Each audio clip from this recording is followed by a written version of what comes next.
background. Now I want to dive deep into your role as a priest, right?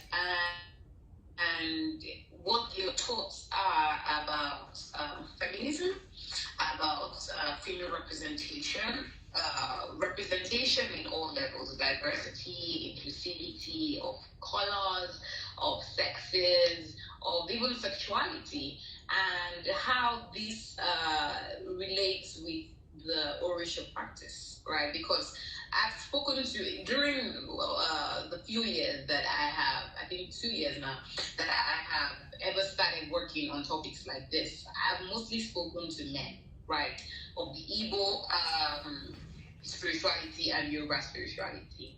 And I find it very intriguing that there aren't many women in this practitioners that are doing spirituality in the way that you do it, in the way that these men do it. So what do you feel about representation in spirituality, pertaining to African spirituality, Orisha worship, and basically just all that space?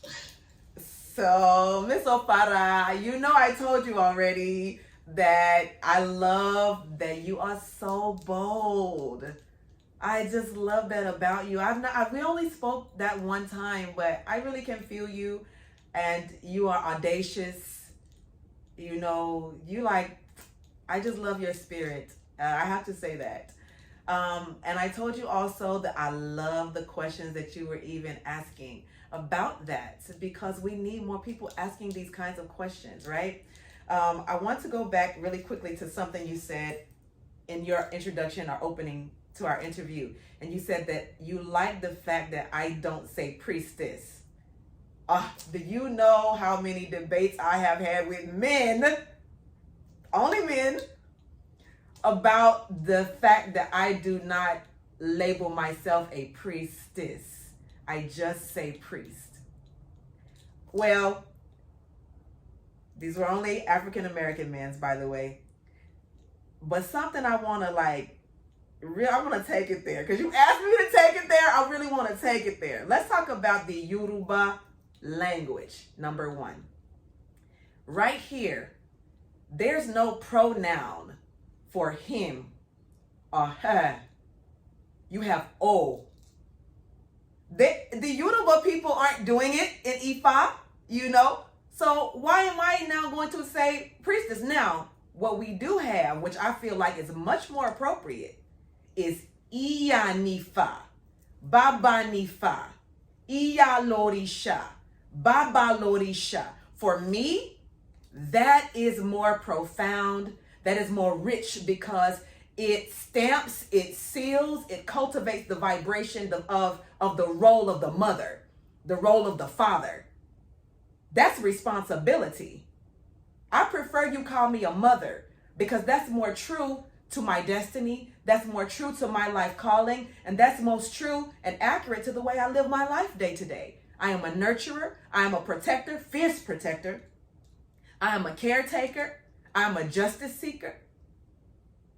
I'm a fighter, I'm an innovator, I'm creative, I'm a lover. To me, these are all traits, a glimpse of what it means to be a mother. And so as a priest of Ifa, it is critical that we understand that this whole persona, or this whole, facade about women not having power in Ifa, it couldn't be further from the truth. They haven't been to my house, okay? They haven't been to my house. There is balance in my house.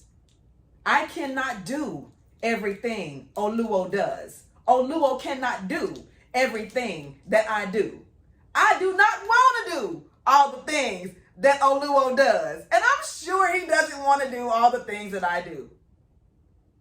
I love what being a woman represents to me. I have never felt in Ifa with my Oluo today that I have no power, that I am not respected, that my opinion is not valued, that my contributions are not valued. So it has to do with pathology amongst beings, because every being doesn't feel that way. There is a story in Ifa, right?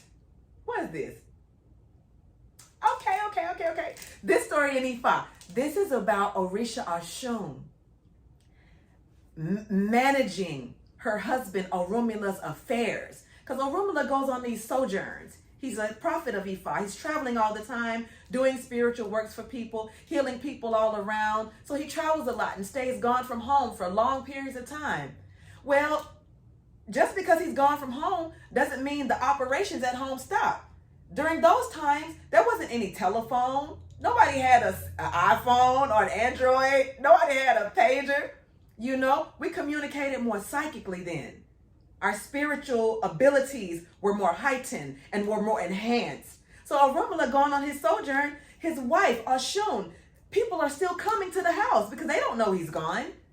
And they're needing spiritual works. They're having issues with pregnancy. They're having issues with erectile dysfunction. They're having issues with impotence. They're having issues with money making. They're having issues with the Adjunct forces. They're having issues with Iami, the mothers.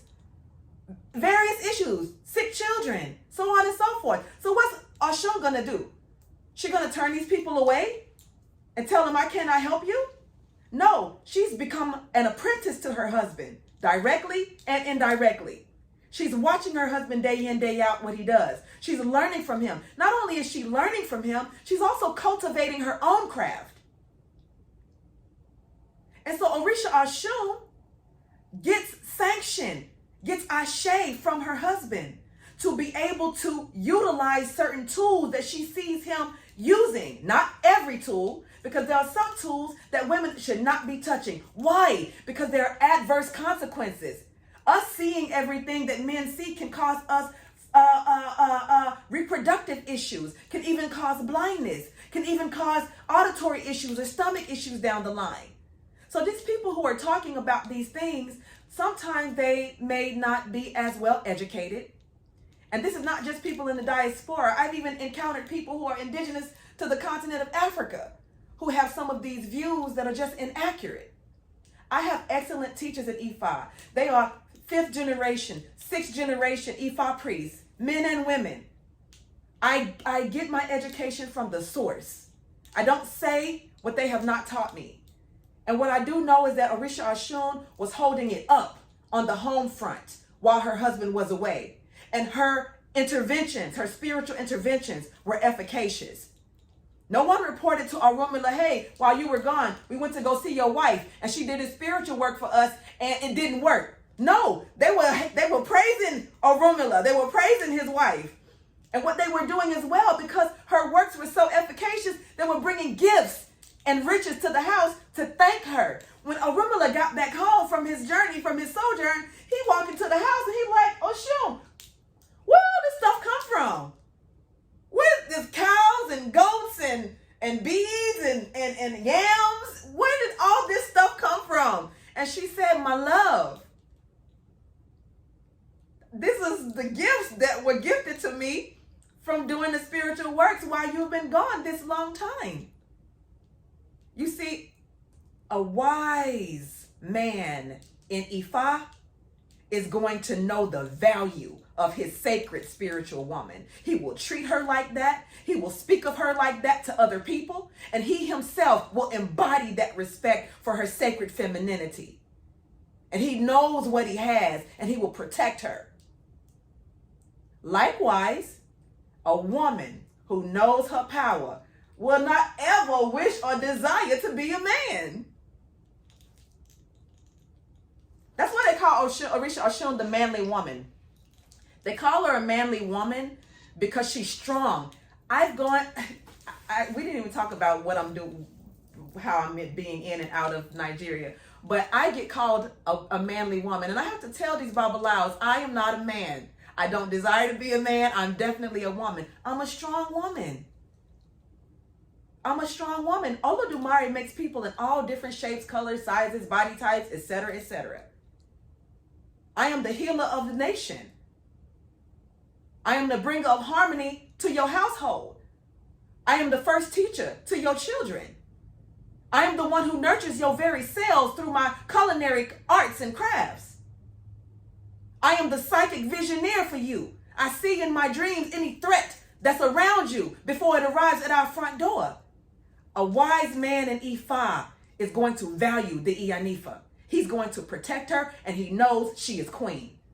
Period.